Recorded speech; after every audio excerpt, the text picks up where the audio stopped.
We're sitting down, we're having a great dinner. We're just going back and forth. We love talking about the gospel. We love talking about the gospel. But then she goes, I gotta admit, there's some moments in the Bible where it's like kind of hard to swallow that God would do something like that. And I was like, yeah, of course. I go, but what point are you talking about? Like, well, Abraham. So the story of Abraham, for those of you guys that don't know, God was testing a man's faith named Abraham. And back in the day before Jesus Christ was crucified, and this is why they called him the Lamb, in the Old Testament, they would kill lambs for their sins. So the sins would be a way to be washed. God would ask them to sacrifice a lamb. It was a sacrificial type of obedience to God. Why they had to do that is because the blood washes away the sins. The story that she had a hard time understanding, she goes, God loved this man named Abraham, but then asked him, take your son up to here and sacrifice him.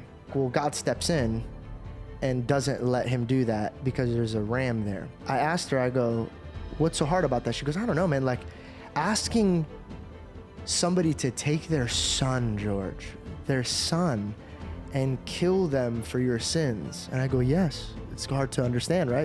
It's hard to digest that. And I go, but isn't it gracious that God stopped him, had an angel grab his wrist and say, don't touch the boy. In fact, there's a ram stuck in a thicket bush, and around the ram's head is thorns. And Belle goes, oh, like Jesus. And I go, yes. And I go, but you just said how hard it was for you to ask a man to lay down his son's life. They technically deserved it. They did the sin.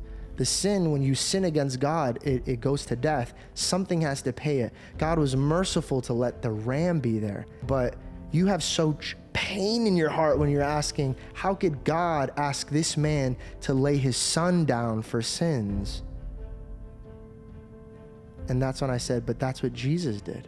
God sent his only begotten son down, his only son, to lay his perfect life down for the iniquity that we have caused. Abraham deserved to lay down his son's life for the sins that they carried. When I first came into this realization, there's a form of guilt where you're like, I can't even believe I doubted my God. And when I watched Belle sit there and register her thoughts and her heartfelt guilt, and this girl breaks down in tears, destroying her makeup, destroying everything, doesn't care about a single thing besides the guilt that she had in her heart for even questioning why God would ask Abraham to do that.